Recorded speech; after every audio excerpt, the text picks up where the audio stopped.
Hello and welcome to episode 5 of A Yarn Story. 5? We're already on 5. I know. That's amazing. Feels like a milestone. I know. Like a really tiny one. Are you sure we're on 5? Yeah. What? Yeah. My gosh. You know what I think we should do? What? Cheers some wine to that. Oh yeah! In our new fancy cups. In our new fancy cups. Which we are kind of old cups, but... They're new to the podcast. Yeah. Introducing you to these cups. Maybe since it's a baby milestone, we should reintroduce ourselves briefly. Yes. In case you're just finding us. Yes, and you're like, who are these two crazy ladies? So I'm Kayleigh. I'm a shop assistant here at A Yarn Story. I was originally from Rhode Island, where my grandmother and my mother taught me how to knit growing up, and have been in the UK for 6 years now. Maybe what's your day job? Oh yeah, I'm a civil servant, sort of, ish, in higher education. It's kind of a complicated story of how it's set up, but it's civil service-y. Civil service-y. In higher education, and I came over originally to do my PhD in philosophy, which I'm still finishing up in the evenings, but will be done and dusted by the end of the summer. Yay! Yay! We'll have a big toast to that. Yeah, so I've got kind of a lot of moving parts, so that's kind of the context I think you need to know for any of the weird things I say.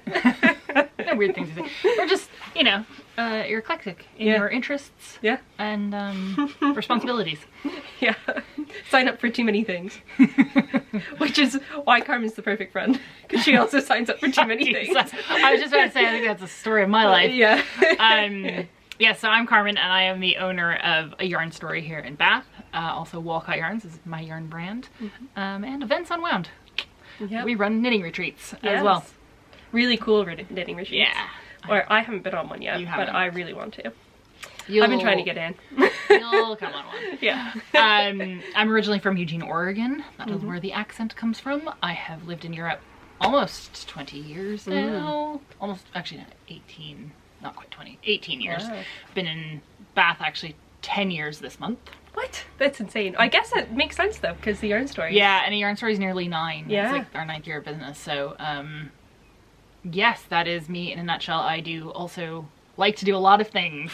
Yeah. Though I have mostly honed them into the business and knitting world. Because you only have so much time. Yes, because I only have so much time. I do really like to bake and sports. Sports, there were lots of sports. I still go to the gym, or I'm back at going to the gym. Yeah.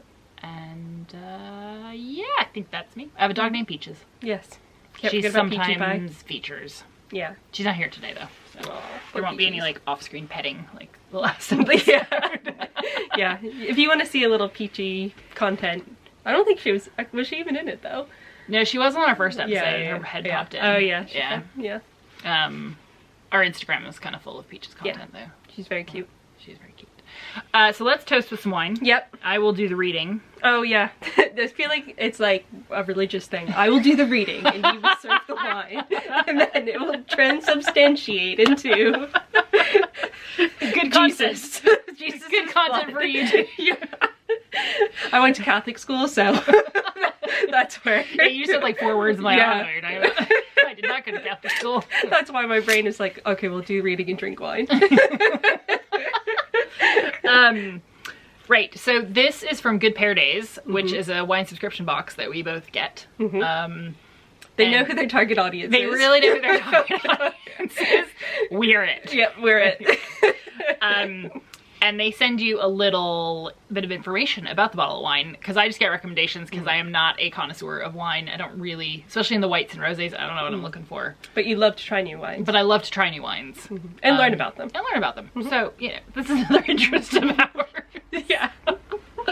Okay, so the primary flavors in this bottle are berries, cherry, pear, floral, pear drops, and savory. Every pear.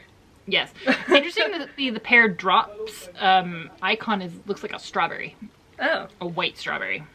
Oh yeah, it does. Yeah. So it is a fresh, dry, and crisp wine. Expect plenty of red berries and summer fruit generosity with this quite delightful Pinot Grigio blush. Yeah. This is an exemplary benchmark expression of the style.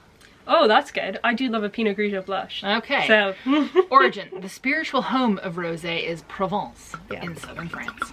Mainly grown in rosé is found all over the world these days, but coastal regions are especially well suited to the growing of red grapes for rosé. Key facts. Rosé is predominantly made from red grape varieties. I feel like I've just been saying rosé in a really annoying way, and someone on YouTube is going to be like, stop saying it like that! Rosé. Rosé? Rosé? I don't. Rosé. Rosé.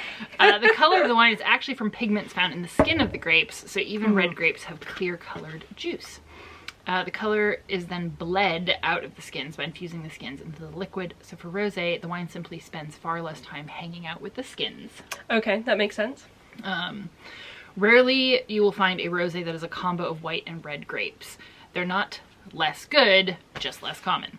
Rosé is super versatile. It suits any occasion. Best to always have a bottle in the fridge, just in case. You know. It's a good emergency wine. It is. Wednesday happens or something. Yeah. I have a friend actually, this little sidebar. Yeah? In the philosophy department, every time we would have like our socials sometimes in the actual department, because there's a nice kitchen and a really nice garden and everything. So we'd sometimes have like some things there.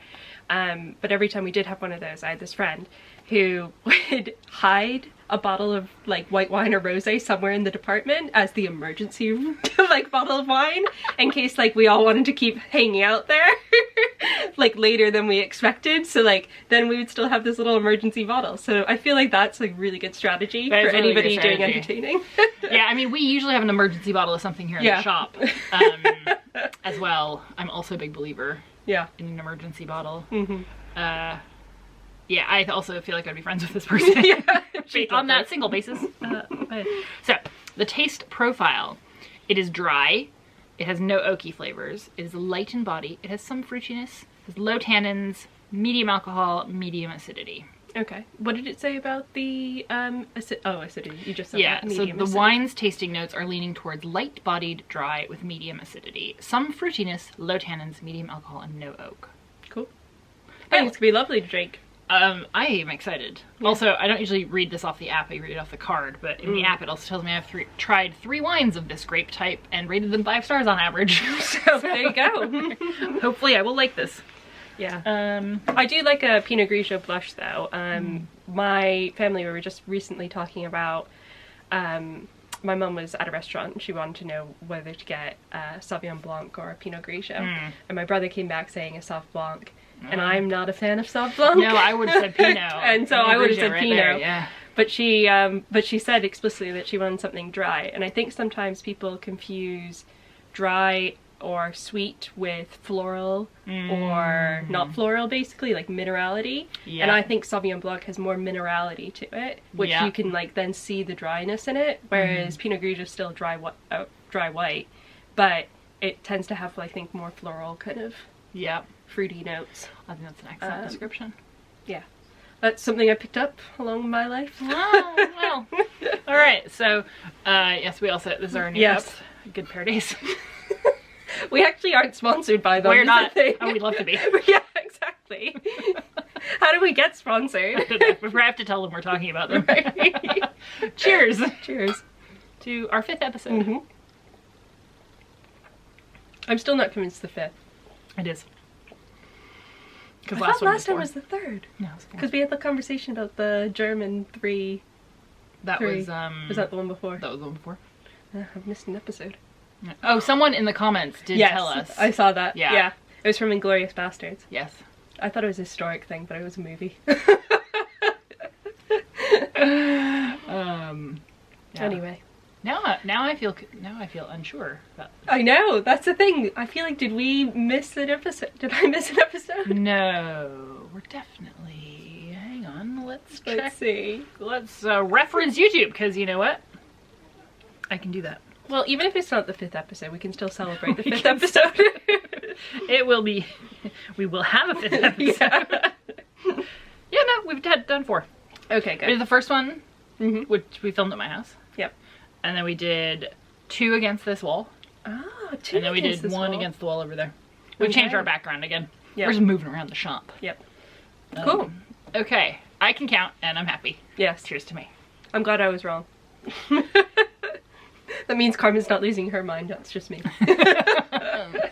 I like it. Yeah. I think it would go really well with food. Yeah.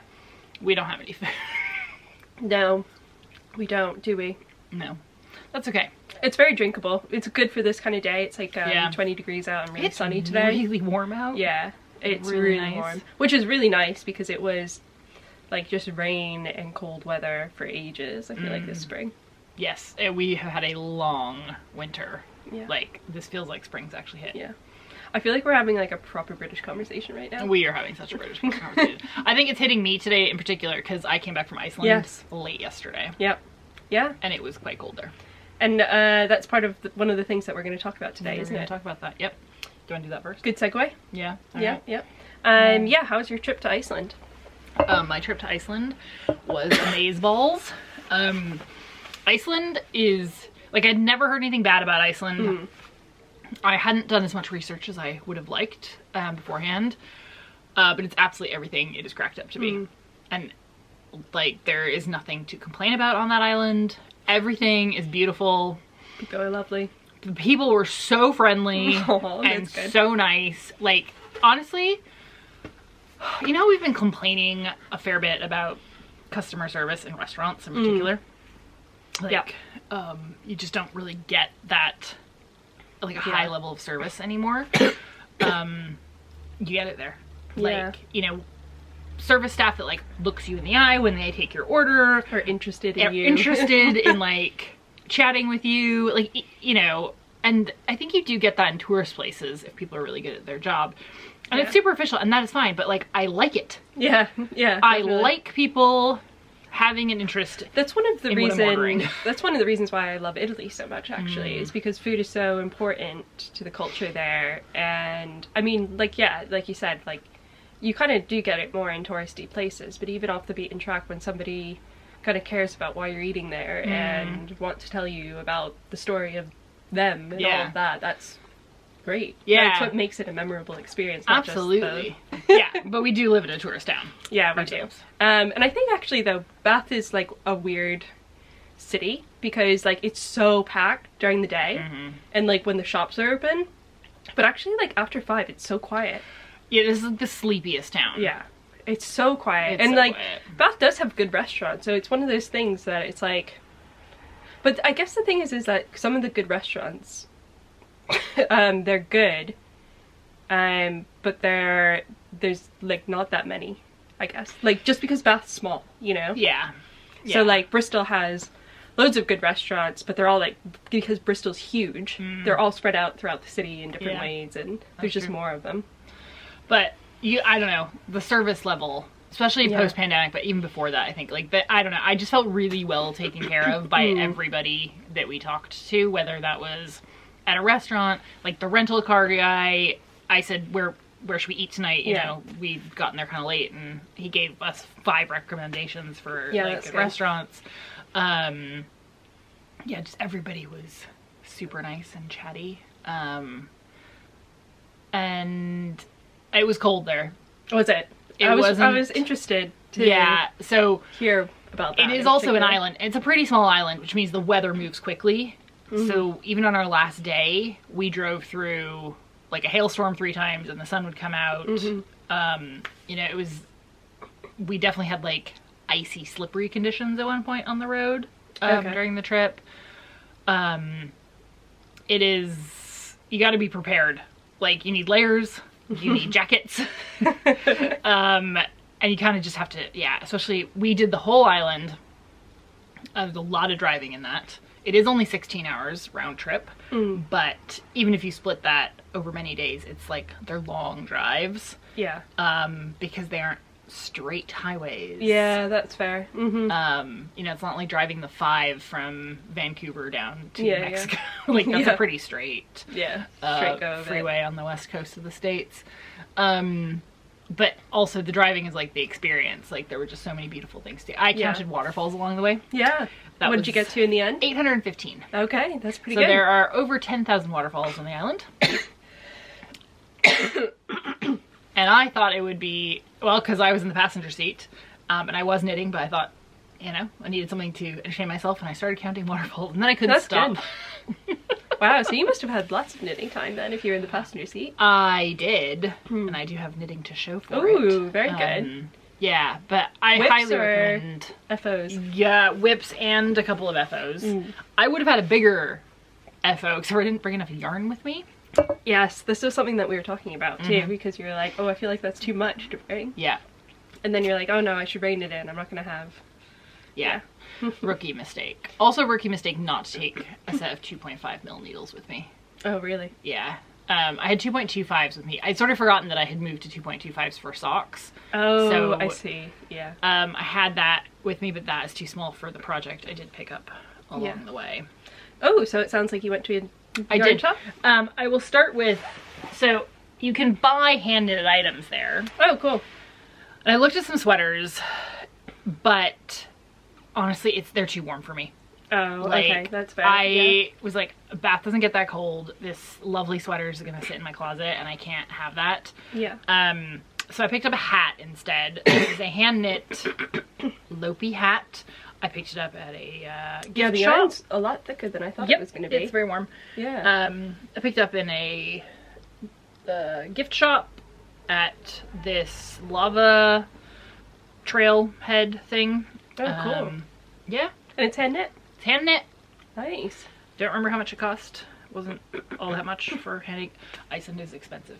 Yes. Like, honestly, shockingly expensive. That's what Sam said to me when he came back, was how expensive it was. Yeah. I think he said like a 12-pound beer or something. Yeah, beer was like 7 or 8 pounds. Okay. But every meal on the menu was at least 20 pounds. Yeah. Like, whether that was a sandwich, a burger, a pizza, a salad. Like, it was all 20 pounds. And that was like lunch or dinner. Yeah, that's interesting. I feel like the States is getting like that though now. Yeah. Just every time I go back, I'm like, I thought it would be cheaper than it is because of the exchange rate. Yeah. Not that the exchange rate's great, but still, it's something. Yes. But, yeah. That's true, actually. I remember I was in San Francisco several years ago at this point, and I remember walking out of a coffee shop where I'd gotten like a bagel and a coffee and maybe one other, like, I don't even think I got another thing. I was like $20. Yeah. I was like, how is this $20? How is this $20? I remember as a kid $20 being like, my god, I'm a millionaire. Yes.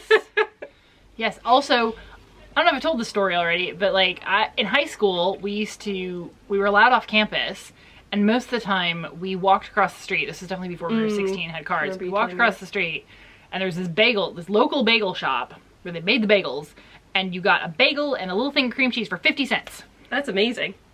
That's and really that was good. like lunch. That's really good. Right? 50 cents! Yes! I am sure that bagel now costs like $5. Yeah, I think that's probably true. I think, yeah, we used to be able to get bagels back in my day. $2, I think. Yeah, so it was very expensive, but lovely. I can show you the other knitty things I got. I actually only went to one yarn shop. Ooh. But I went to... That's pretty. It is very pretty. I'm gonna pronounce it was Garn wrong. something, right? Hang on, I do know the name of it, but I'm gonna just look it up for you before I mispronounce it completely. Garnbud Eddu, which is not how it's pronounced. But it's just outside Reykjavik. There's a lot of yarn shops there, actually. And cool. So our friend Kayleigh has a really good friend, Frida, who lives in Iceland. She's Icelandic. Oh, nice. And I had been messaging with her, and so we met up with her, and she took us, and this is her friend Etta's shop. To meet nice. Etta. And she was super lovely. We went hiking, like, at the end of the trip, all of us together as well. Oh, that's great. And she has this adorable shop that is bigger than mine. She's like, compared to yours, I've seen yours on the internet. And I was like, yeah, mine's way small. Yeah. Everybody thinks it's so much bigger in here. It's not. It's good lighting. Maybe that's why. From the I think street. it's deceptive on screen. Yeah. As well. We also stuff a lot in Yeah, here. you do. That's true. But Etta had like quite a few local hand dyers in there, which I picked up. So I fell in love with this, which I know is not a very Carmen color, but it is an amazing like green. Yeah, I love that. Called Vamos. So that is... I love the orange bits in it. Yep. Oh, focus! You're not doing it justice, camera. Come on. Come on. There we go. Ooh. So check that color out. It's a stock yarn, you know, merino nylon, 80/20. I think I might use this in Alex's new sock pattern with the rosy Oh on yeah, the side. that'd be cool. Yes, because I think I have some scraps. I might use this as the main, and then like Yeah, I like that. see if I have some navy blues or something. So I got that, and then the reason I like rookie mistake not having the right needles with me. Yeah. Is my sister fell in love with a pair of mittens in the shop. Okay, cool. And while my sister does knit, she doesn't really knit a lot. Like she can knit, I should say. She's not an active knitter. Yeah. And so we picked out some yarn for her to make these mittens, which Edda like designs most of the stuff herself. Oh my gosh, like, that's awesome. Designs loads of stuff. So these are the mittens. And since I purchased this pattern, she has written it in English. So this is the Icelandic version. I was like, it's charted, right? And there's numbers, I'll figure it out. She has now written it in English. So Linur og Strik. Oh, she wrote it in English. That's awesome. Yeah, so she said like a lot of her patterns, she kind of has them half written in English. Yeah, yeah. And because Frida was also wearing a sweater that was like, oh my god, that's amazing. Yeah. And she's like, oh, it's not in English. And so I think she's translating some stuff right now. I love that. But my sister picked out... Oh, hang on. What is this skein?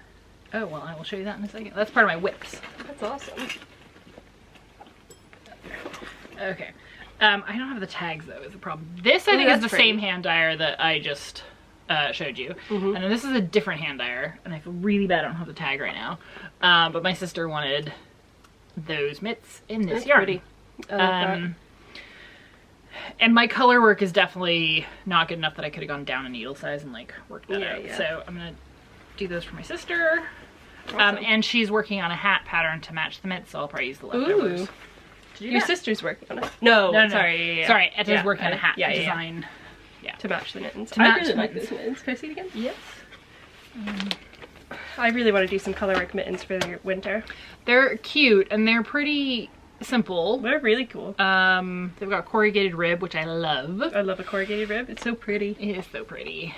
I also wanted to get home and have my ring. I do color work best with my ring, and I didn't have my ring with me. So. Nice. Yes, I will show off the ring at some point when I'm You can just learn Icelandic. How about that? Yeah. Well, I mean, that is the thing about a knitting pattern, right? Especially a charted one. Like, I sort of, you know, 2.5 mil needle, I can read that. I can see my gauge. I can make some guesses about the key there. But it's charted, which means that I can read the chart. The chart's the same. Yeah. And like numbers are numbers. Numbers are numbers. Then there's 3 sizes there, so what, small, medium, large? Yep. I mean, I'm happy she's done an English version and she sent it to me on Ravelry. So. Oh, nice. Perfect. But yeah. So I did think I could get started. I am not sure if that is brioche at the top or if that is... I didn't think it was brioche in person, but that photo makes me... Yeah, that looks more like brioche, but it could just be... another ribbing. Although it does look sort of like brioche, doesn't it? And I thought, I'm gonna need some more instruction. Although brioche tends to go in a bit. I'm gonna look at the English version and get started. Yeah, so that is all I brought back from Iceland as far as wool. Okay. I did bring you guys some chocolates and stuff to the shop. Oh my goodness but I didn't gracious. Bring them into the shop today. That's alright. I'll have to come by midweek or something. Make sure I don't miss out. Actually, no, Etta gave us some little presents for you guys. Ooh. I forgot about that. I bought this souvenir so early on. These were super cute. So she does these little stitch markers. Oh, so cute. And these are the ends from, I don't know if this is gonna show you. So it's a stitch marker with a little bit of yarn on it, and those are like ends from winding yarn for people. Oh, so cute. She makes them. Yeah. So I got one of those for everybody, and then she gifted all of you a little enamel pin. Oh, that's awesome. Isn't that cute? I love an enamel pin. Yeah. That's so awesome. This is the enamel pin. What does it say on it? It says, Knit Police. Oh, cool. It's a badge. Oh my gosh, so I love that. Yeah. So she has this like character of the Knit Police, that she's gotten a card too. It's like got her fingernails on it. Yeah. It's cute. And yeah, it's all about like, you know, weaving those ends and whatnot. I mean, it's a bit of a joke, not actual knit police. It's gonna go right on my hand hammer. Ooh, there you go. But where? I don't know. That would be a good place. Yeah, so go to Iceland, visit Etta's shop. She does sell online as well, and cool. They were so hospitable to us as well. They took us to this place called Thorsmork. I'm pronouncing that wrong. I love that. We had to cross about like 8 rivers. Oh wow. In their cars. Like you can't get to it as a tourist, basically. I mean, you can book like a guided tour. Yeah. But you have to get across these rivers, and you need like a proper, like somebody knows what they're doing. Someone knows what they're doing, like a proper jeep. Yeah. To get across these. But it was very cool because we wouldn't have gotten to see that otherwise. Yeah, that I think. Did you post some pictures on that? I did. Yeah. That was awesome. Yes. Proper adventure, it sounds like. It was a proper adventure. Oh, and your snorkeling looked amazing. I remember you were like telling us beforehand, you're like, I'm going ice snorkeling? No idea what that is. Yeah, my sister found it and she's like, I want to go ice snorkeling, and I was like, yeah, cool, I'm up for that. Pretty much up for anything in the water. Yeah. And then, so you go snorkeling at the Silfra Fissure, which is basically where the North American and the Eurasian tectonic plates meet. So Iceland is like half on the North American plate and half on the Eurasian plate.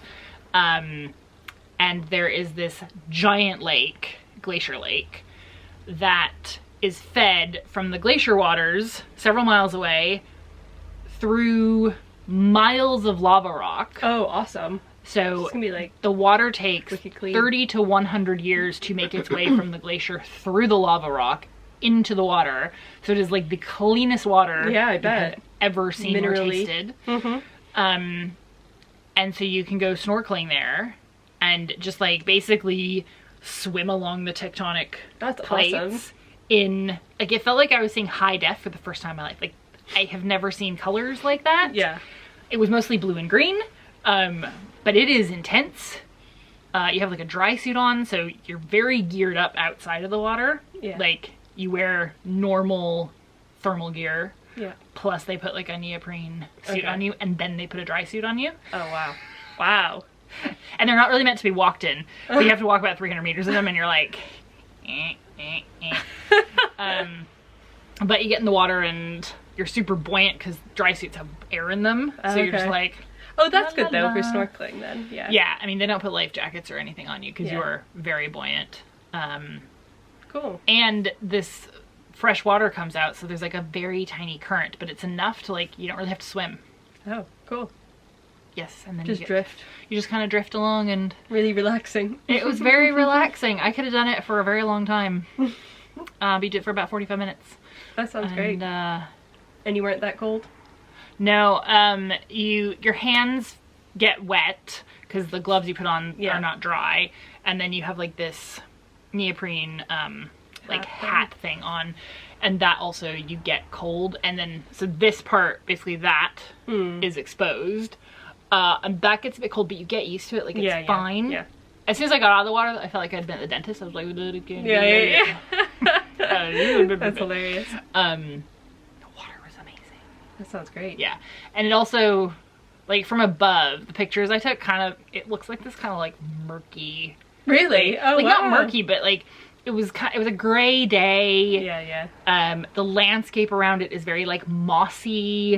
Like it's not vibrant. And then you're in the water. And then you're in the water and you're like, oh my God. So if you go to Iceland, go to the water. Definitely worthwhile to go to the Silfra Fissure. Cool. Yeah, so that's probably enough about Iceland. Great. Yeah, I'd love to go back. I'm gonna have to save up. Yeah. Oh my God. This was like a family holiday. My mom, my sister, and I went. So yeah, that's good. That's good time. You also went for quite a long time too, which is good to spend in one place. 10 you days. Don't feel like you have to be rushed. Yeah, it was very nice. We got a chance to sort of see and feel things. And, and we did the Blue Lagoon as well. Oh yeah, good. I was on like the last day, and I have to say I did like all the masks, and my skin does feel It looks good. Thank Very you. shiny. Yeah. Looks good. Thank you. Thank you. I mean, I did put makeup on today for the filming. I would need to know what kind of makeup you use. Jones Road. Jones Road. Is this the one that Susan uses too? Yeah. I'll happily be sponsored by Jones Road. Yeah. as well. The whole team uses it basically. It is, I mean, it's Bobbi Brown. Oh, is it? But okay. like, she sold her name and her brand to L'Oreal and she left. Ah, okay. And had, I mean, I don't know this full story, but like she basically had, you know, a non-compete clause. Okay. And so she didn't do anything for several years, and now she's come out with Jones Road as her own cool. beauty line again. And I've always been a fan of Bobbi Brown. Yeah. But you could like barely, you can't tell that you have makeup on, which is great. That's but that's like her whole thing too, is like just sort of making everyone feel their best and sort of like quickly. Like, she's all about a fast makeup routine and. Oh, cool. I'm gonna have to go try it out. Yeah, it's highly addictive. Where is it? Is there one in Bath? No, so they only online. have like one store in the US. So the first time I ordered, I had to order from the States. It was like, oh my gosh, it was stupid expensive. I was like, I can't believe I'm doing this. So what you're telling me is order it when I go to the States in a few weeks. They do have a shop in Liberty now, and they have a warehouse in the UK, so they do ship from the UK. Okay. But you can go to Liberty. They're always sold out of stuff, and the counter's always super busy. Okay. So just order online. Just order online. They have really good like testing, like, and I think you can send in a photo of yourself and like chat with someone on the other end about what they think your complexion is. Because that's one of the things I hate, is trying to match. I was thinking about checking out that milk product stuff. It's like a, I don't know, beauty influencer kind of thing. But apparently they've got very good reviews, but it's that same kind of thing of like makeup that doesn't look like you're wearing makeup. I was wearing Trini London for a while, which I did quite like. This is 1,000 times better. Okay, cool. And I was a pretty big fan of the Trini. Yeah, I'm gonna have to. I think this works for my skin better because I have very dry skin. And this is like more moisturizing, hydrating. Yeah. Yeah. Well, anyways, I've got some stuff to do. There's my plug for Jones Road. I know. I feel like this episode, people are gonna be like, I thought this was a yarn podcast. No. It's not like a wine / beauty / what was the other thing we talked about? That's it. So we haven't gotten to the other thing we were going to talk about. That was off-piste. I showed some yarn. Yes. Maybe let's talk about some of your whips then. Okay. You like have no whips. I feel like this is. I know. Well, I have a soon-to-be whip. I did a swatch last night. For the Totally Tank by Jassie Mae. Nice. And I'm going to use the Cloud9, which we had talked about in our last episode. So if you have you done? Oh, I can link to this episode, and then it pops up as I'm speaking, like right now. Oh yeah, cool. Let's do that. So we could link link you to that episode, and you can see what we talked about. And also we talked about the Wisp tank, which wasn't yet available. No, it is the pattern now by Caitlin Hunter. And Susan, so one of our teammates, has already whipped it up in the Cloud9. It's amazing. I just love how this hand dyed has come it out. looks like a little lightning It's so bolt. different. It's super cute on her. Yeah, I really like it. And this is what I'm gonna switch to with mine. That's gonna be later in the week, this project. Yeah, so I'm gonna try which is interesting though, is so the Cloud9 is technically a fingering weight, but Caitlin Hunter calls it a DK. But she uses something else. She doesn't use Cloud9. No, she doesn't. No, but oh, sorry, I didn't mean Caitlin Hunter calls the Cloud9 a DK. Okay. In the pattern, it calls for a DK. And I think this is the thing, this yarn is, I think, quite versatile. Yeah. It stretches. I would have called Cloud9 a DK. It's only 50 grams to 200 meters. Yeah, but I think we should have a whole episode on that topic right there. We will do a whole episode on that. Okay. Yeah. We're gonna table that. So the Jassie Mae pattern is a fingering weight tank. Okay. Maybe I shouldn't do a fingering weight tank now. Because maybe that's why the gauge isn't working. Maybe. But anyway, I swatched last night. But I swatched because I was gonna swatch and I was just gonna jump into it, and then I was on the phone with my mum and she was like, no, you just swatch. Don't be ridiculous. I was like, oh, I don't want to, I just want to do it. But then it turned out I didn't even have the right needle size. Oh, well, there you go. So then I was like, oh, I'll swatch on so the needle size that it calls for is a 3.25. and I had a 3.5 and a 3, and so I swatched on the 3.5, and I do like that fabric. It's the fabric that, it's the needle size that Susan did our little swatch in the shop of. So Susan's been a knitting maniac recently. Yeah. So quite a good, I think, fabric that it comes up with. I don't think it's too dense either. No, it is much more dense though than this. Yeah. Like we can hold them side by side, maybe? Yeah. So. You can kind of This see is it. on a 5 mil, by the way. Yeah, that's on a 5 mil. This is 3.5. I did go down to try it on a 3, and that was way too dense. So I'm kind of tempted to do a 3.5 and then just play with the pattern, like do a size down in the pattern than what I would have done if I was using a proper fingering weight yarn. Yeah. Or I just pick a sport weight maybe pattern or DK-ish pattern, because I can see that it works. Yeah, I mean, I think it's versatile. It blooms a lot, and it's a souffle. A souffle, yeah. Souffle yarn. I do like that. I do too. We've made a new word. You made a new word. And I'm using it. I do like moukle as well, but that's mohair. No, that's merino. Brush merino. I think it's a moukle. Mohair. Yeah. Boucle. Mohair boucle. Make a moukle. Yeah. Jeez. A mohair boucle. That would be interesting. That would be interesting. Thoughts? Anyway, so that's what I'm doing. That's my whip. Otherwise, I still have that same, I have one more sock, which I'm turning the heel for Sam. And then I have my secret test knit. Okay. I wrote Secret Santa and I'm like, Secret Santa. Are we doing a Secret Santa? I missed something. A secret test knit. And then I think I am considering doing the Moby sweater by PetitKnit, which is that cable sweater, white cable sweater. Yeah. And that's in Garthnor and knitting for all of Mohair. Silk Mohair. Oh, that'd be pretty. Yeah. That'd be so pretty. I'm worried it might be a little bit warm, but whatever. Well, it'll get cold at some point. Yeah. So I have a sock, which I cast on the plane yesterday. I like that yarn. Yes, this, so this is by Shirley Bryant. I don't remember the color name, but it was a gift from Alex and Reet. And I really wanted to get to the color change, but it was only 2.5 hour flight. But still. I really like it already. Yes. So it's really nice too. It's very nice. So I've gone down to starting to do my socks on a 2.25. Yeah. I'm not really using a pattern at the moment because I like a plain sock and I know I need 72 stitches for my socks. For my size. Is this for you? Yeah. Oh, nice. So I've just cast on 72 stitches. I did a 1x1 rib for the cuff, and then I'm doing a 3x1 rib because I like that better than like a plain stockinette. Yeah, I think it fits better. There is a part of me that is like, ooh, do I get to the heel and like turn it inside out, because that does look really nice. I don't know if you can see it.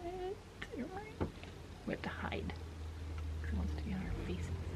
I don't know if you can see it. But I do like the ridges basically on the inside. So I'll get to the heel turn and then I will have to find a pattern, like pick a pattern that tells me about the heel, because I never remember. I don't know how to do them from the top down. I only do them toe up. Yeah. So I've got that on the go. That'll be a nice little like knit whenever I have time project. Nice. And I have. I love this bag. Yeah, this is from Rosa Pomar. Rosa Pomar, yeah. So this is PetitKnit's Stockholm V-neck. Oh. Which, this was my rookie mistake. I didn't take all the yarn with me because I thought I wouldn't have that much knitting time. This it turns out cool. I did. Susan made a great suggestion there on yarn. Yeah, she did. So this is how far I got, and I ran out of yarn. Yeah. I ran out of mohair, basically. I had taken an extra ball of the tweed, but I thought, I didn't look at the yardage, I didn't plan. So I'm using the tweed in, Isager tweed in wine with Isager mohair in number 19. Yeah, that is what I'm using. That is creating this. Love it. It's gorgeous. The tweed is lovely to knit with. It's gonna be awesome. I can't wait till that's done. I think I'm gonna have to do it. Although Susan did pick out one for me. Oh yeah. Oh, we don't have the, oh yeah, we do. This one. I can see why she's done, like, she's on her third. Yeah, that green is amazing. I really like that green. I like that green too. But I have way too many green. I think I might do the red. Yeah? I love red, and I don't have any jumpers in red. Oh, well then you should totally have a jumper in red. Yeah. But that is an amazing yarn combo. The Isager Tweed, Isager Silk Mohair, like... How many skeins for your size? I think it's gonna be 4. Oh, wow. Well, it's supposed to be 4 Tweed and 3 Mohair, but this, by the way, that is 1 ball of Tweed. 1 ball? This oh my is gosh, 1 I ball. thought you were gonna say, yeah, no wonder you didn't bring enough yarn. Right? Yeah, so this is like 1 ball of and each. these are only 50-gram skeins. Yeah. Yeah. So, I mean, I am tall, so I do have quite a bit of body to go there, but I have joined for the body. I love that. I'm making the 2XL. Is it, you said it was the Stockholm? Stockholm V-neck. V-neck. So she has a Stockholm crew neck as well. So this is a worsted weight gauge. But I don't care that much about fit. So. Is it going to be, the vest. Is it vest? Yeah. Yeah. Or Slipover. Yes. I just realized I was looking at you like this. You You can all see the top of my head. Yep. I also like this one too. I like the blue as well. Yeah. And there's a really good gray. There's some good colors. There's some good tweed. colors. Actually, we're missing some colors of the tweed too that I keep trying to order and they're out of stock of them. Oh, I can understand why. Yeah. It's a good one. I really wanted you to get this in too for a long time, so I'm definitely gonna have to. I think I'm gonna do it in that red. I love that red. The red is very nice. Do you want to grab the red so that people know what you're talking about? Yep. It's like a wine. Well, mine's called wine, so this one is burgundy, I think. Yeah. This is autumn. Autumn. Very Kayleigh. Very Kayleigh. I love too. I'm finding like these lovely green flecks in mine, and like these blues. Yeah. And I just purple. Who doesn't love a fleck in the middle of their yarn? Oh, I need to buy this. Oh, it's not that expensive though. Come on. No. Kayleigh can buy that yarn. Kayleigh can buy that yarn. And you would need maybe 2 or 3 for. Yeah, that's what I'm thinking for a vest. I really want a vest too. I mean, the Slipover is like the garment of the year for sure. And we aren't even in sweater weather. Well, that's why a vest is great. Yeah. Yeah. Because it is not going to stay 20 degrees here. No, it is not. It isn't. No. Lovely. Yeah. Then. Oh yeah, I'm excited about this one. I finished. You did? Well, I've made 2. Did you wear it? No. Whoa, you made 2. I made 2. That's so good. I took a skein of the Spincycle Plump with me. So we got in 1 color of Plump. It's their new chunky weight yarn. We got 10 skeins. That was all we got sent. We've got more on the way. By the way, too, you did put it in the system, but we didn't think we should put it online because we only got 1 color, right? Because we only got 1 color. So, but did we sell out of it because all of us bought it? Pretty much. Well, it was like, it arrived the day of knit night, and then it was gone at the end of knit night. Yeah. So I had 1. I only took 1. Because I took 1. Yeah. Someone from the shop took 5, 4? 4. I think. We won't name names yet. Yeah. So I decided with my 1 skein, I actually wanted to do a headband. So this is the first one I made, which is a bit big. So I'm gonna have to actually rip this out, and because it's like, too loose. That's not gonna stay. Not even over my curls, which is how I try it on. So I'm gonna rip this back. But I made a second one. Little baby one. Little baby one. I haven't woven in the ends yet. And this, cute. It's quite cute, I think. I think it's really cute. Yeah. I like that a lot. So, this is the Ghost Ranch colorway. Kind of goes with the red lips. And the pattern, Carmen original? No, it was. One moment, please. It was one you found. Was it? Okay. I think I just put headband into Ravelry. Yeah. It was I mean, that was pretty much. Yeah. I like the twist though. Yes, I like the twist as well. It is called the Chunky Twist Headband. We love when things are named in an obvious way. By Destiny Meyer. She uses, I think she does use a super bulky, and this is like a chunky. Yeah. So she asked for a 10 mil needle, which I brought with me. I started it and it was way too loose. Like, I didn't like that at all. I remember you texted the whole group being like, by the way, 10 mil is too big. Yeah. My mom brought all of her needles with her, so wow, she's prepared. Yeah, I took her 8s off of her. Well, she wanted to know what she needed to buy possibly for like projects she got when she was here. So 8mm needles. I didn't, basically, this one I did to the length, she said. I also think that she wasn't using, I don't think she designed it in a natural fiber. Which is, I think, like, there's so much more stretch in the merino. Can I see? Yeah, of course. So I think you can definitely get 3 headbands out of one skein, which is fun. So I'm gonna redo this one because that one I did on a ferry ride. Oh, really? Yep. Well, that makes sense. It is chunky. A 35-minute ferry ride. There and back. So that was a very quick knit. I feel like this is. I feel like it looks really thin. Yeah. But I think it looked good on you. Yeah. You know? It feels like the right proportion. Yeah, yeah. Also, you haven't blocked it. No, I haven't blocked it. That'll stretch a bit. It will stretch a bit. Beautiful yarn, as usual. It is gorgeous. So I made 2 of those. Very good. And that is it's good that you can get that from one skein. Yeah. There's one thing that we are going to talk about in future episode is what I'm calling one skein wonders. Yes. I still have that much left, so I can definitely get a 3rd once I unravel the other one. But yes, we'll talk about one skein wonders maybe next episode or the episode after or something like that. Next episode.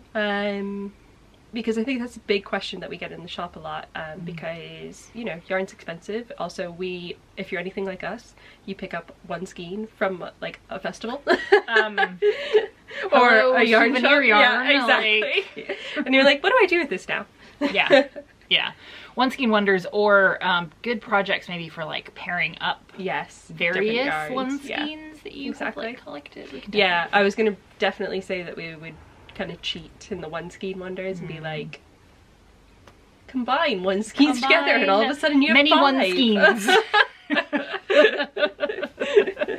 But for instance, I'm in a yarn subscription right now with one of the hand dyers, and I'm getting ritual dyes from Portland. Yeah. And I love every single one of them, and I mean, obviously too, it's a color palette that she's put together. They go together well. Like, I'm like, oh my gosh, I'm gonna make all these shawls now. And then I was like, and then my mom said, oh, actually, no, why don't you do a striped tee if you, like, don't actually wear shawls? Yeah. And I was like, yes, that's such a good idea. Yeah. And it's not something that I think about a lot with, like, having, like, loads of fingering weight yarn. Well, I've done a few sock club subscriptions, because they're mostly sock yarns that these subscriptions do. I'm actually on my 2nd one from Lake Arsenal's. Oh, really? Oh, nice. Yeah, mine has finally shipped because they do the international ones as like one shipment, so I haven't seen it yet. Yeah. And I have some from Hedgehog, like old. I know. I really want to do. I want some Hedgehog. Hint, hint. Get some more in the shop. But yeah, like, because they do kind of go together, and I love knitting socks. Actually, I thoroughly enjoyed this. I forgot that my hands totally hurt when I use needles. Yeah, so maybe at next episode we'll do some one skein wonders, or some like things to do with those random skeins. Yeah. Maybe we could even like bring in like a little collection of our own. Yeah, and that'd be great. Talk about how we would pair them. Yeah, I think that would be great. Maybe we'll do that episode from one of our flats then. Yeah. So we don't have to haul it all into the shop. Yeah, you can definitely do it from mine. There's a yellow couch we can find. I know, no, the yellow walls. Yellow walls. Yeah. Tan couch. The room is quite yellow. Yeah, my flat is one of those rare rented flats that has ridiculously colorful walls and kitchen. It's very cute. It is cute. I really like my flat. I think it helps you, well, because you have a basement flat, so the yellow walls like really vibrate it up. And, yeah, and you don't feel like I'm a little basement gremlin. Yeah, you're not like, oh, I'm underground here. Yeah. When Sam and I first looked at it, he was like, before we even saw it, he was like, I am not living in a basement. I'm not being a basement gremlin. And I was like, you haven't even seen it yet. And it has very good lighting for a basement. It does have and the yellow wall does make you feel like you're not a basement gremlin. Yeah, absolutely. Yeah. I think that's all the knitting things, actually. Yeah. You and I just came from a thing, though. Yes, we did. Right before we sat down to film. This wasn't planned at all of something that we were going to talk about. but we thoroughly enjoyed it. We did thoroughly enjoy it, and because we have multiple interests. Yes. I think that's the thing, like, you know, you look at these like niche podcasts and, you know, we're in a niche industry, but that does not mean we are not interested in other things. Yes. So I think that's right. And I think also too, like, people who watch these are not just watching it because, ooh, look at this pretty skein. That's a big part of it. Yeah. And we will show you plenty of pretty skeins. We're here for that. But there's some other things as well. So basically, we went to this book festival. So Bath, if you're not familiar, every year does the Bath Festival, which is... Well, a few years ago, they used to do a children's festival, a literature festival, and something else. And then like about 3 years ago, it was about a year before the pandemic, they combined them into the Bath Festival. Oh, really? I thought they still did the children's festival. Oh, maybe. I don't know. They combined some things to be the Bath Festival. Yeah. So now the Bath Festival has literary and music for 2 weeks throughout the city. And there's like different authors from, you know, I think a lot of them are UK based, but they're international authors as well. A really diverse group of writers, both fiction and non-fiction alike. People who are comedians will also be there talking about their books, or other public figures. One of the ones I went to last week was the actor Patterson Joseph, who wrote his first novel, and he was great because like the readings that he did were because like, he's an actor. You were like, I'm watching like him on the Royal Shakespeare right now. That's and cool. He's like right there. That's very cool. He has a great voice. Yeah, he's got a lovely voice. Basically, he can read me anything. Yeah. I wonder if he does any bedtime stories. Yeah, he should. But anyway, so we went to one right before this that was called How to Feel Free, that was talking about freedom and freedom of expression, especially in a world today where like cancel culture is a really big thing. But how, you know, we're seeing worldwide how there are more encroaches on what people can say, what books are being taught, what is available in the public sphere, as well as seeing it from the other perspective of lots of people who had a lot of cultural and political social capital are starting to feel like their voice is now being you know, marginalized in some way in that whole debate. And it's a conversation Carmen and I have had a lot. Yeah, it was a really interesting conversation. So they basically posed the question of how, like, what is freedom to you to these three authors? And they all had a different take on it, which definitely I thought was very interesting. Yeah. I think one of the things for me was that as they're all writers and they're in this kind of creative field, so much of their creative process and what writing is to them is this really personal experience of, you know, it's not just about putting words to paper and like giving it to an audience where they can consume it. It's about like the process is almost maybe even more important to them of like figuring it out for themselves and expressing what they feel inside in this really deeply personal way. And so for a lot of them, they were saying like it was almost like giving freedom to themselves to do it and not really even worrying about what the audience would say. Like you almost had to silence that and just be like, say it, right? Yeah, but they did also say, you know, I have the freedom to say whatever I want, but I have to understand the response, like the response I might have to that, and take responsibility for that, what I have said. And I thought that was a really interesting part of the conversation, because I think that is part of this expression at the moment where people, you know, because the internet is a void a lot. Like we were talking about books here, but we did get into a little bit about social media. But I think a lot of us see people or participate in conversations that are like kind of into this void of the internet. Yeah, exactly. And then there's a lot of anonymity out there. And then you feel like you're not responsible for your words anymore. Yeah, you're not responsible for them, but also like the kinds of conversations that happen a lot on social media. I think they're not conversations, they're statements or they're propositions that we pose or a posturing of belief, which can be valuable, I think, to some groups, especially, you know, traditionally marginalized groups where they feel like maybe they don't have a sense of community of like knowing who the safe person. Fly flying around, sorry. Like, yeah. I'm not like at Kayleigh, what Kayleigh's saying. I just realized that probably looked really dismissive. No. But like, where marginalized communities like feel like they don't know who is safe to talk to because maybe they come from a really small town and they don't have lots of diverse people to like relate to, and you know, those kinds of things like that. It's really important. But at the same time, I forget now where I was going with this thought, but I think like in social media in particular, you can't have those long form conversations. And I think we know, and this is what's really important too, this is what I tell people about like why knitting is so important to me. It's not just about the like craft or like the thing that I make or produce in the end or the pretty yarn. It's, you know, coming to knit night and having these like longer drawn out conversations with people who maybe I wouldn't have ever met.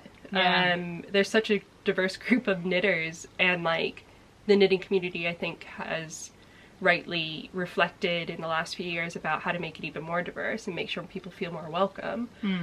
But at the same time, there's so many different generations of knitters that you get different perspectives, and that's really important to have, and you're in this space where you can have those conversations, whereas online I don't think like, you know, it's not like what we're doing with this podcast is like we're telling you what we think and we can respond and see your opinions in the comments, but it's not a long form discussion. No, it's not a long form discussion. And I think, I mean, that frustrates me about the internet in general. And, you know, I sat there and I suddenly felt very like zoomed back into my university years, because so my degree's in English literature, but that's not something I like participate in really on the daily anymore. And I felt very like, oh yeah, like I know zoomed about this back world. to like discussions of literature. Yeah. And I thought that was really interesting. They were talking too about we talk a lot at the moment about relating to characters. So one of the, I think it was Derek who was talking about going on Goodreads, and then it was Sheena who was like, why do you go on there? Like, that's really brave of you. And but he'll read like the 1-star reviews of his book. But a lot of the comments and the 1-star reviews are like, I couldn't relate to this character. And so they were talking about like, why is that the criticism? Or like, why is that the thing that gets you a 1-star? Like, do I have to relate to every character I read? Because they were also talking about representation as far as being an author from a marginalized group, or writing characters from that. And he gave a very specific example of a book that I won't try to recount because I'll do it wrong. But I thought that was really interesting to think about. Because I think we do view a lot of things, whether it's television or books these days, as like, how can I relate to those characters and how do I see myself in them? And Sheena was saying specifically, like, you know, I think it's wonderful to read a book that was written 100 years ago. And find joy in that. And feel and relate to it, not through the like visual of like that person was a white middle-class woman like me, but that person felt something that I felt before, and that like humanity, emotional, like the sort of like baseline humanity of the character. And I think that's what Derek was talking about with the book that he was referencing, which I really wish I remembered the name of. I don't think he said it. I think he did at the end. Did he? Okay. Because I also was like, what's the book name? Right, and I wish I wrote it down. But he was saying it was like a black Ghanaian man living in London, I think. London, or someplace in the UK. You know, that he really loved that book. He made him cry. It like moved him. And then he was talking to one of his friends who years later. And referenced this book, and he was like, no man, you can't read that book, like it's really bad, like that's terrible book, and cultural appropriation. It was like, what are you talking about? And he was like, oh, that book was written by a white guy. And Derek was like, really? That's amazing. But like the book still meant something to me. And moved him, and that should matter, you know. And I think it's this really interesting conversation that we're having, where issues of cultural appropriation are things that I think need to be discussed and recognized, especially from like a, you know, white majority or just whatever, you know, access group we're looking at, right? But at the same time, as we like art is art for a reason. Well, and I think fiction, it's fiction. I actually, like, also while they were talking, I spun right into like science fiction. Yeah. Because that is almost never about a group that exists in our world. Yeah, exactly. Or like circumstances that exist, right? Like all of the post-apocalyptic fantasy science fiction type books are not about any sort of reality. So it's always about the humanity of the characters. Yeah. Some of my favorite books are science fiction books for that reason. And there's a license there to play with these emotions and characters without coming in, I think, to the politics of our world. But also one of the most brilliant authors that I've read who does this really well is Ursula Le Guin. And her book, The Word for World is Forest, is one of my favorite books. And she talks about this alien race and like these power struggles that they're finding in this like intergalactic kind of empire or whatever. And it's about this race of tree-dwelling people being basically oppressed by a intergalactic force that comes in to colonize their planet, right? Okay. And so, you know, she's not talking about humans, but she's talking about humans. Yeah. She's not talking about, you know, colonization, but she's talking about colonization. Well, and like, here comes my English degree, right? Because like, I will pick apart one paragraph and write you a 5-page essay on the themes of that. Yeah. But it was a genuinely, also too, this was something that Carmen and I discussed while coming here, was one of the reflections from it too is like, clearly, like, you know, the three panelists and the moderator, they were all like quite left-wing people, and I'm very left-wing, and Carmen's pretty darn left-wing, and you know, like, there's also a question in that of, you know, are we just going to listen to people that are just saying the same things that we already believe? Yeah. But I think what I also found in that kind of conversation was it wasn't what you just expected based off of like social media for left-wing people to say. No, definitely you know, Sheena was saying, Sheena Patel, one of the authors, she was saying like she was pretty sure she was going to be cancelled for writing the book that she did, and people would say she was anti-feminist, and you know, we both bought her book afterwards and we're excited to read it. Yeah, so this is Sheena's book, I Am a Fan. Sheena Patel, and I think it's going to be pretty hilarious. Yeah, the way she talked about how she's written it, it's not like apparently the timeline jumps, and she's used memes as like the titles for the chapters, which actually have nothing to do with what the chapter is about. And, I mean, she was talking and I was like, I'd like to have a drink with you. You seem quite hilarious. But I think it's about it's an unnamed author, so it says that the unnamed author of I Am a Fan is in a seemingly unequal relationship with the man I want to be with. She is also addicted to cyberstalking the man's other lover, an online influencer she refers to as the woman I am obsessed with. Oh. So like very modern day. And I think it's going to be pretty funny about obsessive love and power dynamics. I think it's going to be an interesting one to read. I bet it will be one of those ones too you read in like a night. Yeah, very possibly. I mean, I think we might have to come back and like talk about it when we read it. Exactly. Now we're doing a book club too. Exactly. Then one of the other authors, so this is Derek, who we were referring to, he's a poet and fiction writer, literary fiction writer. And this is called Losing the Plot, so Derek Iwosu. I think from his stuff he talks about like male fragility and insecurity and mental health quite a bit. And he's, I think, especially from a black man perspective, but he's written in a very kind of poetic way. Although I don't think super excited by this one because he mentioned that he basically has like, I don't know if, did he say it was like side notes or like thoughts in the margins of like poetry? So he's like, just the whole style of what he's doing is quite different. And very intentional. And that, I was immediately like, I have to buy your book. Because, you know, also degree in English literature, I've done a bajillion poetry classes. And I think the whole book, if I'm not mistaken, again, like, I just bought all of the books because I was like, I love all of you. So I'm going after going to this. But I think it's about him having a conversation with his mother, but it's also not his mother, like he's fictionalized it in ways, but it is that kind of intergenerational conversation about difficult subject matters, but also how the use of language, maybe you're even from the same family, but you don't necessarily even have the same language to talk to each other, and the difficulties of that and the struggle of that, which is very interesting. I'm excited to read that one as well. And then the third panelist was Variations by Juliette Jacques. Jacques? I would have said Jax, but... Jax. Jacques. And this is about 11 different short stories about various trans people throughout history.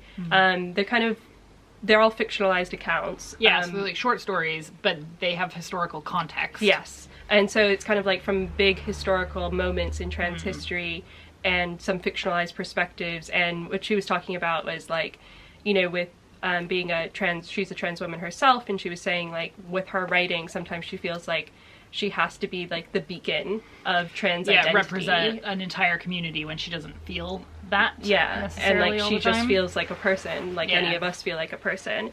And people are complicated and have, you know, and nasty bits of them. Different and complicated. And like people can be assholes and be you know, be people, and the complicatedness of that. And so she was saying like with fiction, it gives her the space to write, especially with like 11 different like protagonists, like they can all have a complex identity, and none of them are gonna be held up as like the token of or the beacon of trans people, the representative of. Yes, exactly.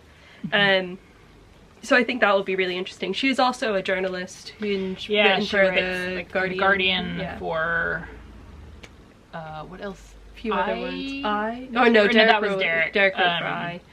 But she's written for, like, she's been writing since the early 2000s. Yeah, she's pretty established. Like, she was writer. the most established of the authors. Yeah. Yeah, she was great. They were all fantastic. And it was something, like, interesting and different to do on a Sunday afternoon. Definitely. For sure. Yeah. We got to the end, too, because it was only an hour and then, like, 10 minutes for questions. And we were like, we have so many other questions. So many more questions. Like, I could have talked to them for a really long time. Yeah, I know. I also thought the moderator, whose name I completely forgot, she was phenomenal. Great. She was really good. I could have just chatted with her. Yeah.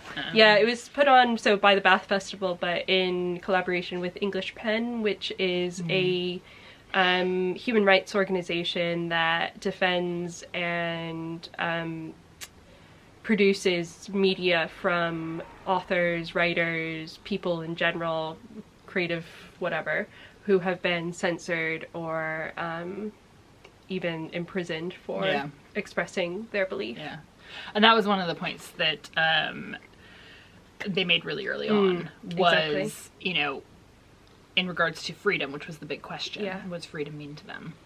That we live in a country, in the UK, where no one has been prosecuted in a very, very long time. Yeah.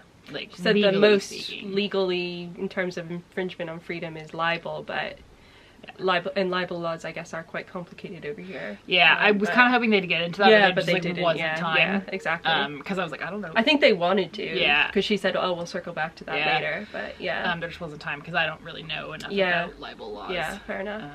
But I think it is an interesting question. I mean, you know, something relevant to my work recently is one of the bills that just passed in the House of Lords, so now is being implemented into law, is not the Higher Education Research Act that was passed in 2017, but is the, it's like called Higher Education Freedom of Speech bill. And it's something that the Conservatives have proposed to protect freedom of speech in universities, which is a good thing, but it's being criticized on the left for being maybe proposed in such a way that will make the case that people who have harmful beliefs or hate speech might be able to now not, you know, be deplatformed and stuff like that. But again, this is a debate, this is a conversation that is much more complicated than one bill being passed.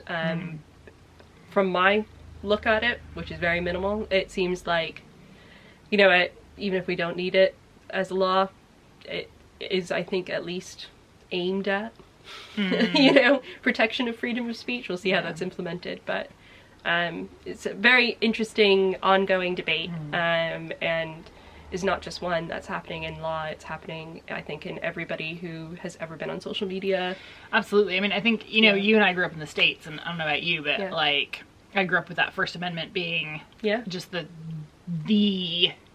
thing, you know, freedom of expression is like the thing that we were allowed and was so special to what the US was when it was created. Right. And I think I, as like a 9 or 10-year-old, did not imagine social media. I don't think anyone imagined where that was going. But also, and what that means, and like what the world would look like into the future. Definitely not like the founding fathers. But so I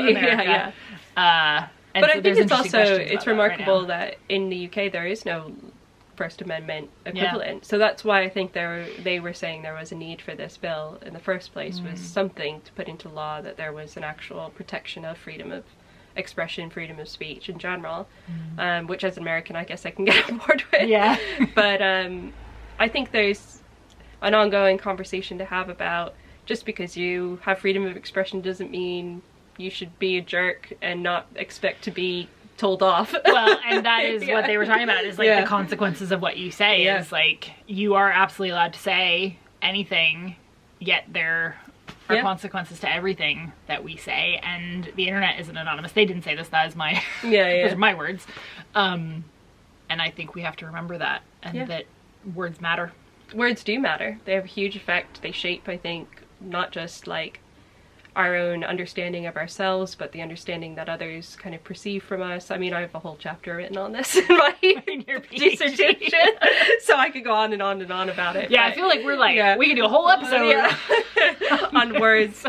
One of my favorite, actually, Ursula Le Guin again, in her Wizard of Earthsea series, she has a quote that talks about, basically that whole thing is about names and words and language and the importance and power that comes with it, and knowing that when you say something, you are putting something out there in the world. You are using that to shape and construct the world as it is, and therefore you have to understand the responsibility that comes with it. And I think that's one of the most terrifying things about being a person, is the responsibility.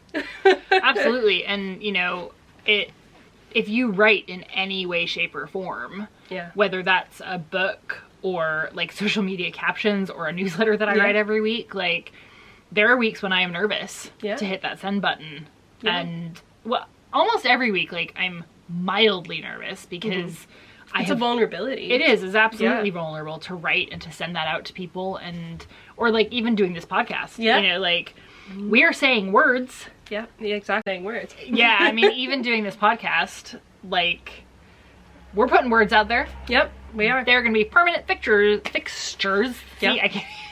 And I think the thing is, what's difficult too is, like, you know, one of the nice things about this podcast is that Carmen and I can sit and chat about things that we really want to chat about, and it carves out time for us to hang out with and chat about these things. Mostly we're just filming our regular time, as you can see, because we are not talking about knitting right now. But also too, how when you have a conversation with somebody, you're actually doing so much work and thinking. You're figuring out what you actually even believe by talking to somebody. Like, this is why I love writing too. I hate writing, but I love writing. But it's like, in that process of writing, you actually come to understand what you actually believe, what you think, what you feel, all of those things. And that's like very magical and beautiful. And that's why I love talking to people about like things that matter. Because it's not just about you understanding what you think, but they also understand more what they think. And like, having a good conversation with somebody, I think in the end you both go away with a better understanding of who you are and what you believe and what you think, and a better understanding of the other person as well. And possibly like a change of an idea. And I mean, I think that's why it's really important to surround yourself with people who don't have the same opinions as you do.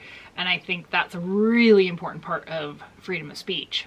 Go into it too into it with curiosity though, too. Curiosity and an empathy of, there's a reason that someone thinks differently than you do, or like feels differently than you do about a topic. And if you take the time to not just get mad at them for having a different opinion than you right off the bat, but to just think, okay, that comes from somewhere. Yeah. Where does that come from? How did we get there? And also, what does that tell about the story of them and their experience in the world? And like you said, people are reasonable, rational individuals, even if we don't see it a lot of the time. But I think part of it is just that we don't have space for these long form conversations. No, we don't. Just how it's in a life, you change and you learn and you grow, and your story changes from when you were born to when you're 70 years old, and through that process of living, you come to understand what you actually think and feel and believe, and like also the nuances of your relationships with other people. But like, how am I supposed to communicate that to somebody who knows nothing about me? Yeah. And like maybe doesn't even have an interest in it, but I want to try to get that across to them of like, this is the thing that but I have 20 minutes, you know, to do or that. I have like 4 sentences. Yeah, exactly. Like, how do I communicate that to you with all of this context and baggage and understanding, you know? So much of what happens and what we think about, I think other people, happens in the background. Absolutely.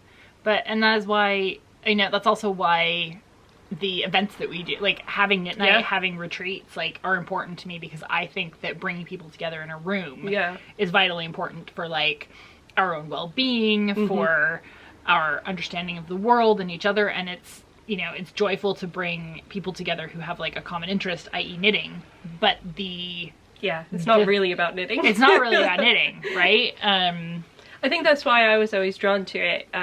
You know, growing up, seeing my mom going to knit groups, and especially too, I think as I got older, and you know, my mom went to them, you know, really found a very solid group of girls, or women, like anywhere between like 30 and just hanging out with the Girl 80 Scouts years old. But when she found that group, it wasn't just about the fact that they were getting together to knit. It was about the kind of friendships they formed and the views and ideas that they exchanged with each other. It was a emotionally supportive group for whatever they were going through in the different stages of their life that they found in, and that's hugely important, I know, to my mom. And I'd also, I think for me, you know, moving over here, then being in the pandemic where my entire community was taken away, what was the thing I could do? I could knit at home, and yarn stores, you know, yarn shops, you know, the knitting community online was still taking care of each other. Absolutely. I mean, like, weirdly, we are such an archaic craft on the one hand, but you know, knitting and online spaces have been merged for a very long time. You know, Ravelry or knitting forums were at the beginning of the internet. Yeah, definitely. And I think we've been connecting over those spaces because knitting is about connection. It absolutely is. I mean, not just connecting stitches. Not just connecting stitches. Let's make it poetic. But you know, I've talked about this before, but I didn't name the shop A Yarn Story just because it's because I distinctly remember standing in This Is Knit when I was just a customer and a knitter, and I remember because I loitered there, like I lingered too long because I had nothing to do, right? I was grasping for a community, right? So I was that customer that lingered, and but I remember every story I overheard was like not about stitches. It was about like the reason, like they were knitting a thing for a friend that was sick. They were knitting for a new baby. They were knitting because it calmed them. Like absolutely nothing that anyone knits is about like the string and the sticks. Yeah, it's always about relationships and the people that we relate to, and even when you're knitting for yourself, like it's about your relationship with yourself, and you know, and like expressing yourself through your clothing, and you know that there's like so many levels. Just so many levels. Well, I think we've write a gone book. Deep here. Maybe I'll write a book someday. Maybe we'll write a book together. We'll dig into this more. If I ever finish the current writing project. You stated at the beginning of this at like the end of summer, so we're all gonna hold Kayleigh to that, right? We'll have a little celebration podcast episode. Maybe we'll like bring the whole team on. And there we go. We can pop some champagne. I'd love that. That would be a great idea. But yeah, it was a great discussion. And it was a really good discussion. Obviously, we have lots of things to say about it. And I think in general, like Kayleigh invited me to this last minute because her friend couldn't go. But I'm super glad I got your friend Henry's ticket. Yeah, it's good that Like, Henry just going- pissed off to Jamaica or something. wherever he went to. Thanks, Henry. Yeah. I think it's good to go to things like that. They're outside of anyone's normal day to day. I think it's good to have discussions. I think for those things too, it's one of those ones, like, I didn't really know much about it going into it, but I thought, oh, I'm interested in freedom, I guess. Yeah. And I, you know, yeah, well, you always sent me learn like the something. title, I was like, freedom? I like freedom. I can talk to people What's about the most American thing to say? I know, right? Freedom? Yep. Don't even need to ask. Check. Where's my flag? Yeah. What freedom means in America is a discussion for another day. And a lot more booze. Oh, yeah. But anyway, it's been a good day. It's been a good day. Thank you so much for indulging us and listening to, if you've made it all the way here, thank you. I think we're thoroughly enjoying doing the podcast. Definitely. So we're going to keep going. And we are also too, we are looking at your comments, and even if we don't reply to them, we are actually, like, they're giving us a lot of food for thought in terms of what we want to do. So keep them coming. Like, we are really, like, you will see as the series goes on, like, we're listening to you, and we want to talk about what you're interested in as well, not just the random things. The random things that we find interesting. And we're going to have some guests. Yes, we're going to have some guests. Think, yeah, that'll be good. I think probably around episode 8 maybe. Yeah. Will be our first guest. That'll be good. And, like, I say that like I have things planned. Yes. If you've met me, like, I don't know. Get a sketch. Big pic. Yeah, big picture. Yeah. But we definitely have some... We need Kieran here to be like, girls. Put that into detail. Let's get some dates in the books. Yeah. Who am I inviting? What emails do I need to send? Yes. Kieran's the best at that. Oh, he really, really is. Yeah. We'll send him a voice note about it. We will. Kieran is like the voice noter now. He used to hate when Carmen would send voice notes. He, like, couldn't stop taking the piss out of her. Like, okay, so I'm relatively new to the world of voice noting as well, I will say. Like, I'm not gonna, and if you don't know what a voice note is, it is where you, like, audio record something and send it instead of a text message. Yeah. But I decided they're super useful when I'm walking peaches, or, like, I walk and then I have a thought and then I can, like, send it to a friend. And both Kayleigh and Kieran thinks it's the funniest, most annoying thing in the world. And now he sends me lots of voice notes. Thanks, Kieran. I mean, I totally understand it, and I do actually. I much prefer a phone call to a text. Yes. It's like the in-between. Yeah. So I think it is good, especially if you have a lot to message. Yeah. Yeah. So, thank you for watching and listening to this episode 5. Please subscribe to our channel, like, comment, but mostly subscribe. Share it with your friends. Yep. I mean, now that we've expanded the genre, you can give it send it to anybody. Book club, wine club, beauty club. Yes, beauty club. There we go. I just pointed to myself as if I was the we talked about the makeup. Makeup. I'm in the makeup. Anyway, we'll see you next week or 2 weeks from now. Yeah. Bye.